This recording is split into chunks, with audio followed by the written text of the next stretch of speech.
Here's the rifle that we did the other day. We did a video on refinishing the stock, and we've got it done. You can see our nice Chinese traditional dragon, and it's done in 4 coats of tung oil right now. Again, if anybody's interested in me doing this, I don't really want to take on people's gun stocks just to go and refinish them, to do a bunch of sanding and applying of tung oil. So if you want to do, like, you know, some kind of unique artwork on it with the wood burning, I might be interested in doing it. So just leave it in the comments and we'll find a way to get in touch and whatnot. But anyway, now that we have the stock done, I think we're going to show the takedown of the SKS, and I'm going to show this in detail. I know rifles can be fairly intimidating to get into, to breaking them down into their different components, because generally there's quite a bit that goes to into these.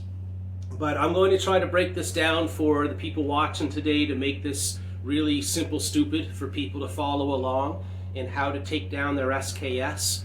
We'll do a component by component, break it all apart, and then we have to clean all the cosmoline off it, because this was a brand new SKS, which is really cool. It's so nice to get a piece of history like this that's, you know, decades old but still brand new. I find that really, really cool. But when you get it, you have to clean it up really well, because that grease gets in all the different components of the rifle, and it was meant for storing these in long-term storage.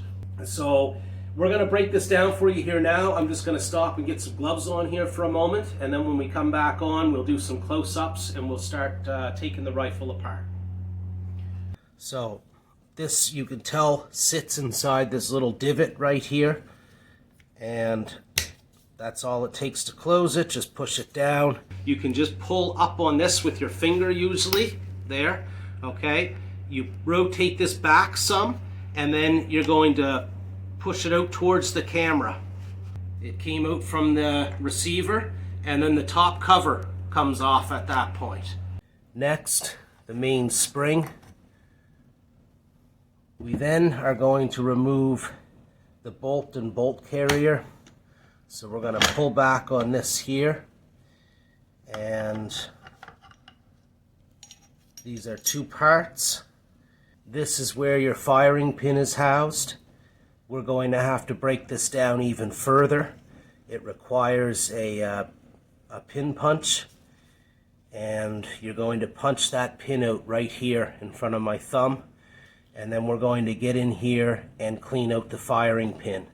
That's extremely important on these firearms, because it's a free-floating firing pin, and there's nothing wrong with that design, but you can't leave the cosmoline in there, because this needs to rattle back and forth. And right now there's no rattle in there, it's just caked full of grease. So we will disassemble that later. Next, we'll move on to the gas tube. There's a similar lever as the first one at the back. This one doesn't have a tab on it, so we're going to use the end of our round, and we just have to dig this in here and pull up there. So now it's up above the height of the sight. We're going to keep moving this up until the piece that you see in here becomes vertical, straight up and down. So as you rotate this little tab up, it moves that into the right position for your gas tube to come out. Here you can see the end of the gas tube. There, now that breaks free. Now in there, there's a piston that operates the semi-automatic firing in this rifle. Usually that piston would drop free. Let's see, there's so much grease in there right now that it's stuck inside of the tube. So we're just going to push it out a little bit, grab this end, and this is why I have the gloves on. It's because there's cosmoline covering all of these parts. So there's your gas tube and piston. There's another short piston and spring in here, and I'm going to pull that out by lifting up on this tab. Okay, there it is. So you just lift high on the tab there and put your hand in front to block it because it's spring loaded. And there's the smaller piston and spring that need to be cleaned. The semi-auto mechanism in this rifle works that gas is being pushed down the barrel here, will come up through the little hole in here, push the large piston back, which in turn pushes this little spring-loaded piston, which then pushes the action back to reload and chamber another round. We're going to turn the rifle over. There, I'm going to set this up that the sight and the gas block here, that the barrel sits right between the two on this block. That makes it nice and steady, and then that prevents any pressure from being placed down on the sight or any of the components there. Because as I take out the trigger group next, this takes a little bit of pressure downwards. Now I could use my round and put it right there and push in. I think I'm going to use a screwdriver. Just give me a little bit better to push. You're going to line the screwdriver up with this little nub right there. We're going to push this in this direction here. And you sometimes have to come onto this pretty hard.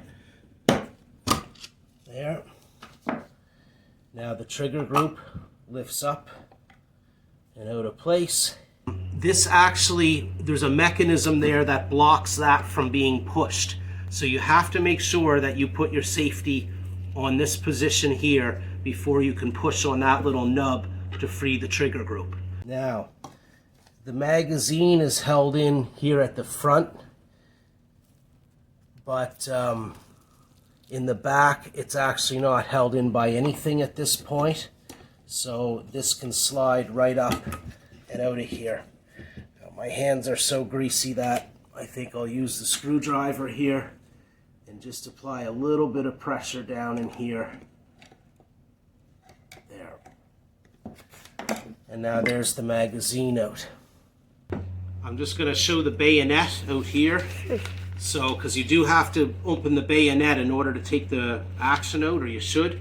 So I'm going to pull down this way on that and then open it up. There. And then you pull. I don't like to jam that up there, so I just push it out and carefully put it over the end of the barrel. I don't want to scratch up someone's rifle, right? So I'm careful with that. So there, now that that's out, now we can pull the entire action out of the stock.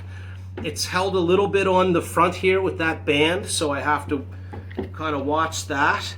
Just pushing down here on it. There, you can see it starting to come up there. I'll use my screwdriver really gently in here. There, boom. That wasn't a very gentle landing, but there it is. It's just a straight blade screwdriver that you use for this. We're going to take these screws out. I'm going to be careful here not to scratch anything. And then we'll take this out. Before I do that, you could see right here, this is like a spring-loaded little doorway on the buttstock, and inside of there is this cleaning kit. You push in on that and the cleaning kit pops out. You'll see it now here in a moment when I take the butt plate off. Okay, there's the butt plate. There. Okay, so there's the cleaning kit on the inside. That can come out. All the little components in there have to be cleaned. Okay, there's really nothing left on this other than the sling attachment down here at the bottom. Here's your butt plate. This little door has a little spring mechanism in it right there. This here round hole fits over the screw hole there when you put it back together, and then your screw comes in from that direction there, top and bottom. So you just got to line this up evenly on the back of that, and that snaps back in place and screws down when we're done. Okay, that's all there is to an SKS, guys. It breaks down with No tools really. We used a straight blade screwdriver here today and a bullet and one other screwdriver to punch in the little tab there to get the trigger group out. But you don't really need anything, I think, other than the bullet, and there's no reason really to take the butt plate off, the screws that are on that, because the cleaning kit pops out of that. So there's never a time really where you'd need a straight blade screwdriver. All you should need to take down an SKS in the field is a round from the SKS. How cool is that? I love these rifles. So from there, we're going to go get our cleaning stuff, and then we're going to have to clean up each of these components individually. We're going to show that, and then we're going to show the reassembly of the rifle and what this thing looks like when it's all finished up.